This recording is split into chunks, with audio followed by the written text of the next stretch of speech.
C'est un endroit, il fait chaud. Non, mais ça, ce sera coupé. C'est juste pour les blagues. Non, mais c'est pas du tout ce que c'est. C'était l'Équateur. C'est l'Équateur, il fait chaud et humide. Non, vraiment. Quand t'as fait le rire cochon, ça veut dire vraiment qu'elle rigole, ça. Real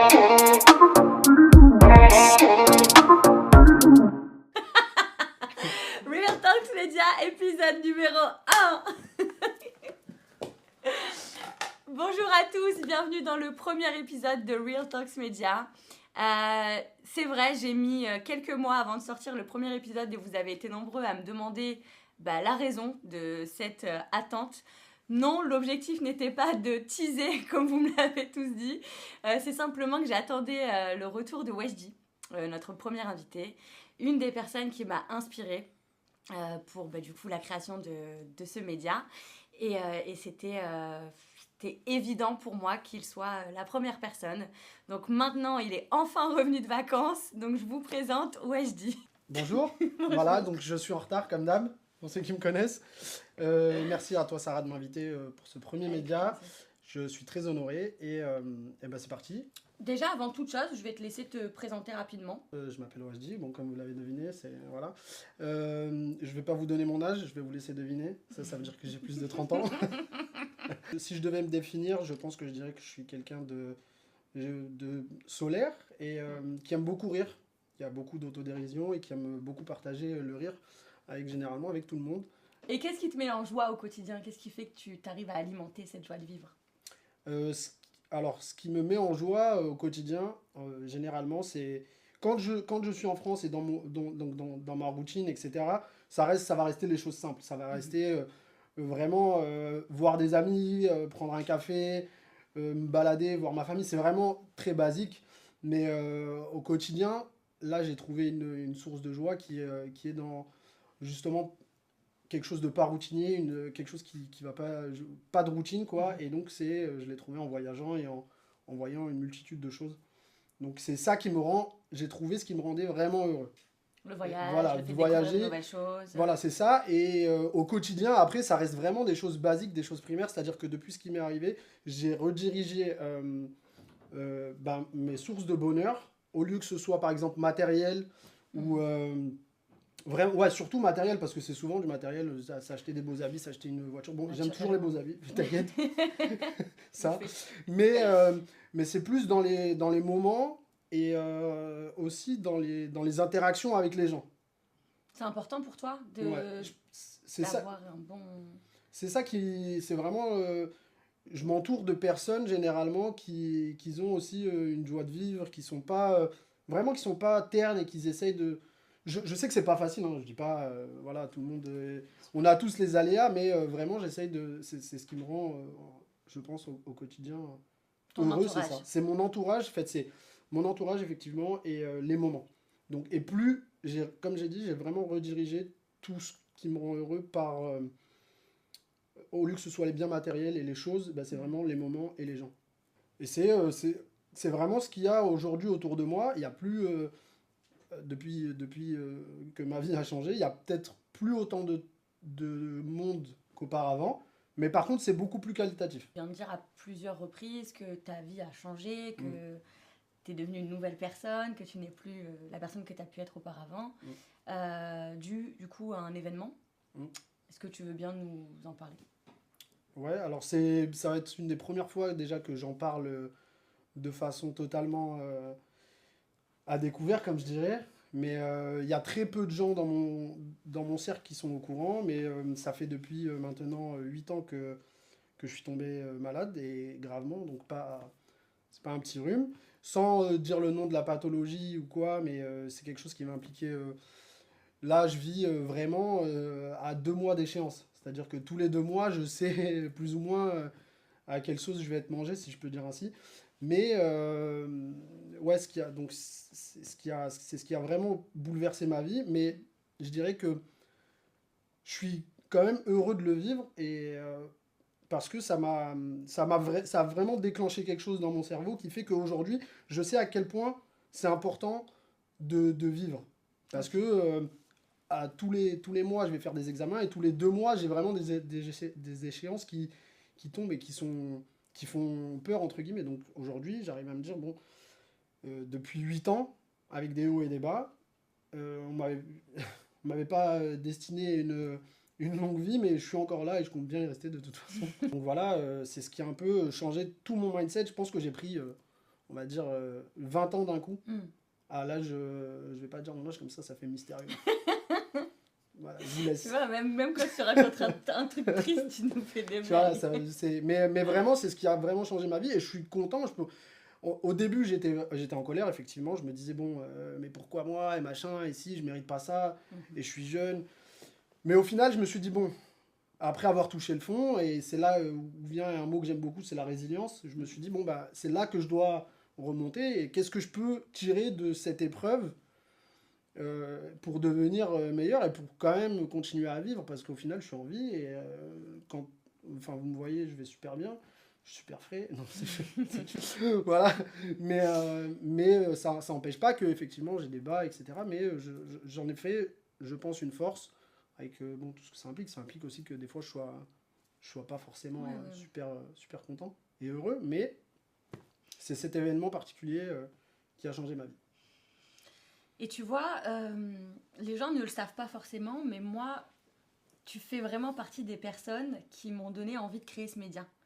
C'est-à-dire qu'au fur et à mesure de nos échanges, où tu as commencé un peu à me raconter ton histoire, à te livrer, à me parler de ce que tu as pu vivre, je me suis dit, mais attends, ce mec, on le voit tout le temps de bonne humeur, tout le temps en train de rigoler, tout le temps, t'es plein de petites attentions, t'es là, tu t'essaies de consoler tout le monde quand ça va pas et tout. Et je me suis dit, donc en fait, on me dit souvent que c'est ceux qui souffrent le plus, entre guillemets, qui vont du coup, puisqu'ils ressentent les émotions, vont se comporter comme ils aimeraient être traités finalement. Et du coup, Real Talks Media, c'est vraiment partie de ça en fait, parce que à travers notre conversation, je me suis dit, mais la moitié des personnes qui le voient et qui se disent, oh bah ouais, je dis c'est un mec fou, ouais, est-ce qu'ils savent une seconde ce que tu as pu vivre ou ce que tu vis encore actuellement? Bon, déjà, je suis flatté de ce que tu dis parce que la naissance de ce média, donc Ouais, quelque c'est part, vrai. donc, franchement, c'est un honneur C'est vrai. de fou.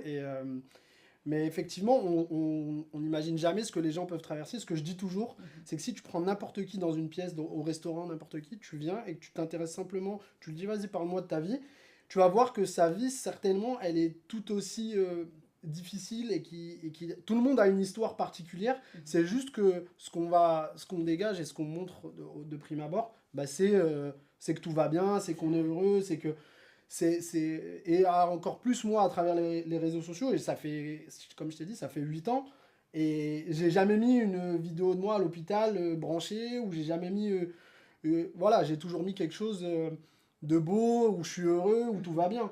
Mais Pourquoi? bah, je pense que déjà, je veux pas attirer de pitié, ça c'est une Ok. chose, c'est quelque chose, je veux pas qu'on me prenne en pitié. Et jusqu'à présent, tous les gens à qui j'ai pu dire ce que je traversais enfin ma pathologie, ils m'ont jamais pris en pitié. Ils ont toujours été en fait fidèles à eux-mêmes. C'est-à-dire qu'ils n'ont pas commencé à me dire, ils ont pas commencé à m'écrire tous les 4 matins, ouais, salut, ça va. Ils sont restés Eux-mêmes. eux-mêmes. Et donc c'est pour ça que je fais très attention à qui j'en parle. Même si aujourd'hui j'en parle ouvertement, mais j'ai mis beaucoup de temps parce que vraiment c'était la pitié, et l'autre chose c'est aussi la peur des gens. C'est-à-dire quand je leur annonce que j'ai une pathologie, et ben en fait les gens ils ont tellement peur parce qu'ils ont tellement entendu, c'est tellement lié à la mort, ils ont peut-être quelqu'un dans leur famille qui... Et en fait ça fait comme des transferts, et juste quand je les vois, genre, juste, eux ils se voient pas mais moi je les vois, du coup juste je vois leur réaction, je me dis, ah ouais, en fait, c'est chaud ce que j'ai. Je dis pas, tu vois, je dis pas que je suis dans le déni, genre non, j'ai rien, tout va bien et tout. Mais s'il y a un pourcentage, s'il y a un pourcentage, s'il y a un 1%, et ben en fait, le 1%, je me suis mis dans le 1%. Je me suis pas mis dans le 99 de gens qui n'y arrivent pas. Et je pense que c'est ce qui fait que je suis encore là et que je vais bien, et que le combat continue et qu'il ne va pas s'arrêter, et que j'espère que ben, qu'on sera là pour refaire une autre émission et pour dire, bah voilà, aujourd'hui il n'y a plus rien et tout va bien. Et même si aujourd'hui tout va bien, j'aurais dit encore. Mais bon. Oui, là, t'es guéri aujourd'hui? Non, je suis pas guéri. Aujourd'hui, mes échéances, elles sont, comme je t'ai dit, à 2 mois. C'est-à-dire que je fais des scanners tous les 2 mois et j'ai un traitement qui est un peu moins contraignant, qui est par voie orale. Donc je prends des médicaments tous les jours et ça va, ça fonctionne avec des hauts et des bas, mais ça fonctionne. Donc c'est pour ça que aussi j'ai une chance dans mon malheur, c'est que mon quotidien il n'est pas non plus bouleversé. Mhm.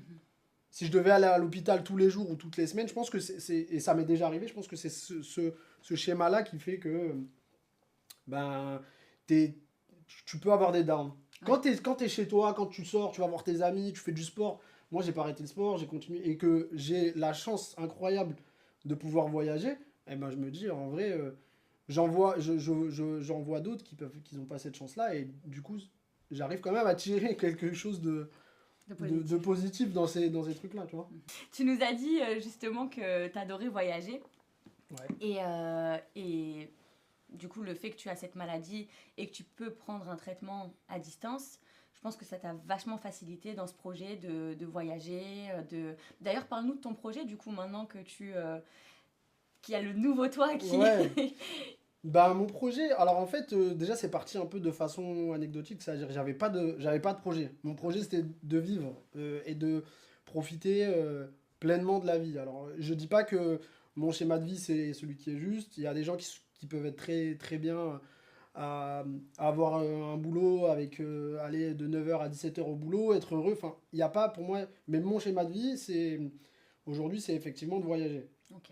Et donc j'ai commencé à voyager et j'ai pris évidemment goût à ça et notamment à le partager mais de façon informelle. Ce que je fais c'est pas toujours du beau et du spectaculaire, c'est plutôt du brut et quelque chose d'assez d'assez vrai. C'est ce que je tends à faire via mes réseaux sociaux, c'est de montrer que le voyage c'est beau mais c'est vrai, c'est quelque chose d'authentique. Et mon projet sur cette année, ce serait effectivement de vivre de ça Ok. pleinement, parce qu'aujourd'hui j'arrive à vivoter, si je peux dire ainsi, mais j'arrive pas à vivre pleinement de ça, et je vois que c'est possible par plein de façons. Et, et donc j'aimerais organiser des voyages, par exemple, c'est une des pistes, organiser des voyages de groupe, emmener des gens, visiter des pays, des endroits que j'ai déjà fait, que j'ai déjà visité, mais à ma manière, de façon voilà, un peu marrante, comme un mec de colo, un animateur MJC, parce que j'ai le BAFA, et bah, du coup je vais faire ça pour les adultes, un BAFA Ça d'adulte. t'irait Voilà. bien. Je vais faire jouer à Non, Colamayer, mais mais voilà. c'est vrai que tu mets quand même énormément d'humour dans tes vidéos Ouais. et je pense que c'est ça qui fait surtout la différence. Euh, Moi qui suis abonnée à toi et qui regarde toutes tes vidéos quand tu voyages, il y a pas, mais vraiment, il n'y a pas une story où je pleure pas de rire. Je me dis, mais de où est-ce qu'il sort cet inspi? Mais il est complètement fou, c'est C'est vrai, vrai. il y a ça, et je pense que j'aurais bien aimé faire du stand-up, mais bon, je Mais sais oui, pas, mais franchement, mais oui. c'est dur. Mais c'est un truc qui m'aurait plu, je pense, ouais. Et dont je me ferme pas la porte non plus, enfin, si jamais. Vraiment, genre, Allez, je ferme aucune porte. Si d'ailleurs quelqu'un. Je suis je là. suis là. Jamel. Quelle est la valeur ajoutée du coup à ta vie en voyageant? Parce qu'on a bien compris, rencontrer du monde, Ouais. euh, découvrir de nouveaux paysages, découvrir de nouvelles personnes. Ok, on a compris, mais je suppose que vu l'état d'esprit dans lequel tu es, tu recherches quelque chose d'un peu plus profond. Ouais, mais c'est tout à fait ça. Au lieu de. Enfin, c'est pas juste rencontrer des gens et dire ouais, ils ont rien, Hmm, ils ont rien, ils donnent tout, machin, des trucs bateaux. ouais. Non, c'est pas ça. C'est vraiment. Moi, ce qui me rend heureux, c'est déjà de un, de. Alors, je pense que il y a un peu de fuite là-dedans. Quand on voyage, souvent, je pense, à mon sens, c'est soit qu'on veut fuir quelque chose, Mhm. soit qu'on est à la recherche de quelque chose. C'est Moi, je vrai, suis un peu dans les deux, en fait. c'est vrai, t'as Donc, tu raison. vois, genre, je pense que je fuis, entre guillemets, un peu le fait d'être à Nice, par exemple, et que ça implique tous ces rendez-vous, Mhm. etc. Et ce que je recherche, par contre, c'est vraiment de me sentir vivant. Pour moi, quand je voyage, je me sens vivant. Je me dis, là, mon temps, parce que j'ai réalisé que le temps il était super précieux, et ben je me dis, mon temps, je l'alloue à quelque chose qui est très important et qui me rend vraiment heureux. Ouais. Fois, par exemple, là, j'étais en Chine, quand je vois des choses, je me dis, mais purée, peut-être que si j'étais pas tombé malade, et ben, je serais encore dans les bouchons là, à me dire. Et en fait, là, ce que je vois la muraille de Chine, je sais pas, je vois le Grand Canyon, et en fait, c'est tellement somptueux et c'est tellement grandiose que je me dis, ben, c'est ça la vie. Là, je Mhm. suis vivant. Genre, si Ouais. demain, on me dit, ouais, bah ça y est, t'es plus là, t'es plus là, je me dirais pas, mais purée, j'ai pas vu ci, pas vu ça. J'avais un rêve, alors ça peut paraître tout à fait banal pour certains, mais moi, mon rêve, par exemple, avant de tomber malade, je disais toujours, ouais, je vais aller au Japon, et je suis fan de jeux vidéo et de Mario, et je voulais voir le parc d'attractions Super Mario World. Et en fait, je me suis dit, et je repoussais, et quand je suis tombé malade, je me suis dit, là, en fait, c'est débile, mais si je canne, eh ben, j'aurais pas vu ça. Du coup, bah, je me suis dit, bah, c'est le moment, tu vois, genre, en vrai. Et en fait, de ce truc-là, c'est vraiment ça. C'est que ce que je recherche, c'est de me dire, bah, voilà, voilà. Et je me dis, bah, ça, aujourd'hui, ça me rend vivant. Et je suis vivant, tu vois. Genre, Dieu merci, je marche. J'ai aucune défaillance motrice. J'arrive à me déplacer. Voilà, physiquement. On te connaît pas, on Voilà, n'imagine c'est jamais ça. que t'es malade. Et je continue, comme je te dis, à faire du sport. Et c'est insoupçonné. Je pense que quand je le dis, il y a même des gens, ça m'est déjà arrivé, il y a des gens qui pensaient que je mentais. Donc c'est te dire, ouais, je te promets, des gens qui ont dit non, mais c'est pas possible et tout. Donc, alors que bon. Mais c'est vraiment ce que je recherche aujourd'hui, c'est ça, et c'est ça qui me rend heureux. Okay. C'est quand même malheureux qu'on ait besoin d'en arriver là, à tomber malade pour se rendre compte que le temps est précieux, que la vie est courte, qu'il faut profiter, qu'il faut réaliser ses rêves. Il faut s'écouter, il faut trouver ce qui nous anime. C'est un peu... Et accepter peut-être que notre quotidien, notre vie au quotidien, comme j'ai dit, il y a pas je suis pas en train de dire, ouais, la vie c'est que de voyager, c'est que du sans-sas, c'est pas ça, c'est aussi avoir un métier, il y a plein de choses, mais il faut, je pense, être pleinement heureux. Et je pense que le message que je veux dire aujourd'hui, c'est plutôt c'est ce qui a un rapport avec le temps. C'est-à-dire que le temps, c'est hyper important. Et quand on tombe malade, entre guillemets, c'est une chance parce que, vas-y, c'est vrai ce que tu dis. On se dit, bah, potentiellement, peut-être qu'un jour, on a plus conscience de la mort, en fait. En fait, c'est drôle parce que quand t'as pas de deadline, voilà, tu te dis, ouais, demain. Ouais, voilà, c'est ça. Et quand tu sais que... Mais c'est fou, on est fou. Ça. Hein. Quand tu sais que c'est compté, tu vis à fond. C'est comme quand tu pars en vacances une semaine. Bon, bah là, il me reste 4 jours, 5 jours, tu vas profiter à fond. Alors que si tu vis à l'endroit où t'es en vacances, ouais, bah j'irai demain. Ouais, exactement. C'est quand même dingue. Du coup, t'as beaucoup voyagé. Ouais. Je peux flex 38 pays. 38 pays 38 pays. Bravo. Vraiment 38? Ouais, 38. Putain. C'est pas mal, hein? Ouais. Ouais, ça se voit, j'ai de l'oseille. T'es trop con. Bah du coup, sur ces 38 pays, est-ce qu'il y en a un qui t'a marqué plus qu'un autre? Je sais pas, est-ce que tu as une anecdote à nous raconter? Alors, le pays qui m'a le plus marqué, je dirais que c'est la Chine, c'est le dernier pays que j'ai fait. Ok. Une anecdote et un endroit... Attends, pourquoi la Chine d'abord? La Chine, parce que en fait, ce que j'aime vraiment, c'est que c'est complètement différent de tout ce que tu peux connaître. Okay. Dans les coutumes, dans les mœurs, et puis c'est super vaste.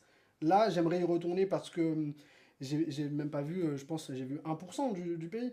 Et c'est tellement vaste, il y a des déserts, il y a des choses fabuleuses à voir, donc c'est pour ça que j'aimerais y retourner. Okay. L'anecdote, je pense qu'il m'a le plus touché, au-delà des faits marrants, des trucs marrants que je peux partager, comme les taxis qui me hurlent dessus en chinois, trop drôle. sans que je sache pourquoi.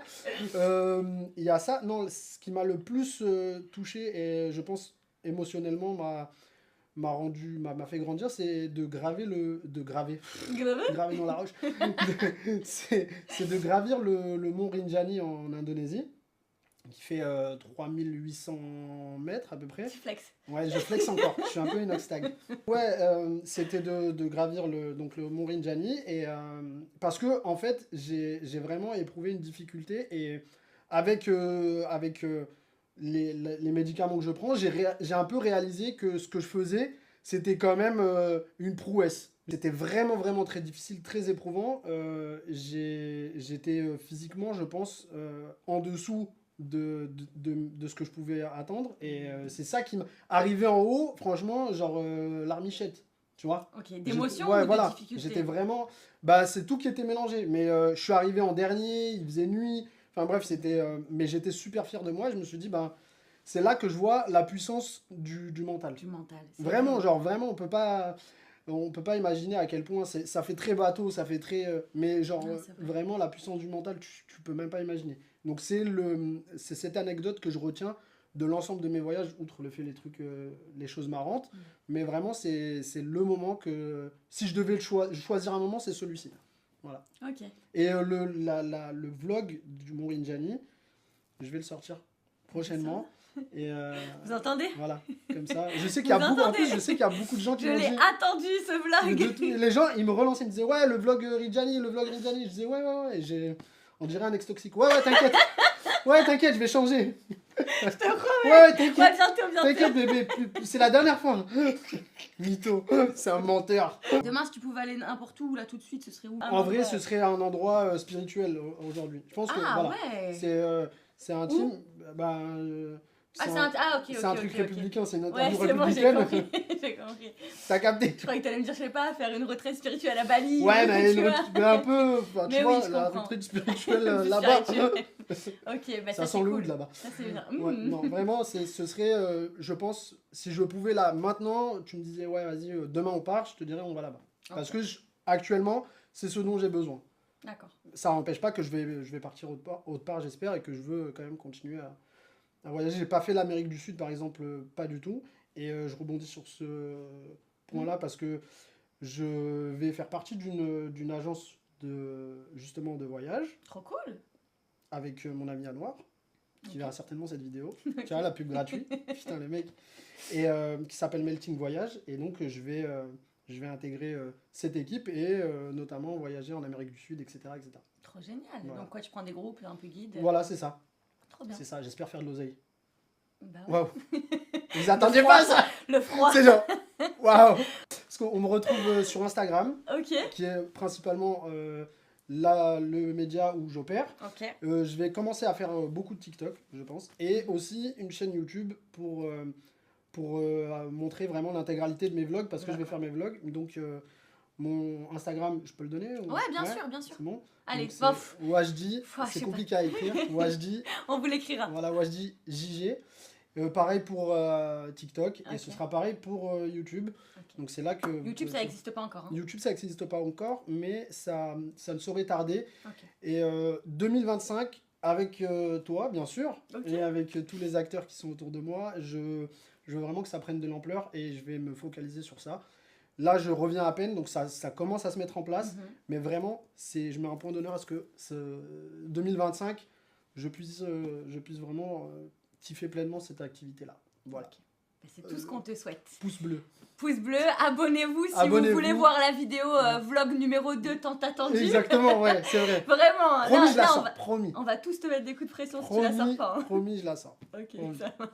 Aujourd'hui, ton objectif premier, c'est voyager, profiter de la vie, ne plus te mettre de barrières, ne plus te mettre de limites. J'aimerais qu'on termine cette interview sur une note positive et un message à passer aux personnes qui, soit sont encore malades aujourd'hui, soit ont été malades, ou tout simplement aux personnes qui n'arrivent pas à se lancer. Eh ben, le message que j'ai envie de passer, c'est que déjà pour les gens qui sont malades, il y a pas de fatalité, il y a toujours moyen d'organiser sa vie pour pouvoir en profiter malgré les contraintes.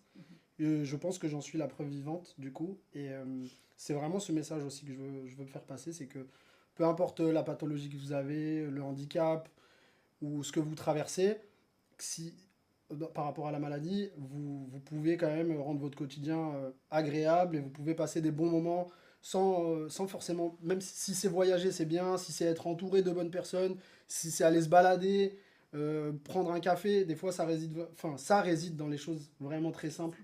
Donc c'est ça. Et l'autre message que je veux faire passer vraiment, c'est cette notion de temps. C'est ça qui est important, c'est que votre temps, il est précieux. Et n'attendez pas de tomber malade, n'attendez pas d'apprendre que vous avez telle ou telle maladie pour commencer à vivre. Commencez à vivre dès maintenant, dès que c'est possible. Et rien n'est irrévocable. Tout peut bouger encore.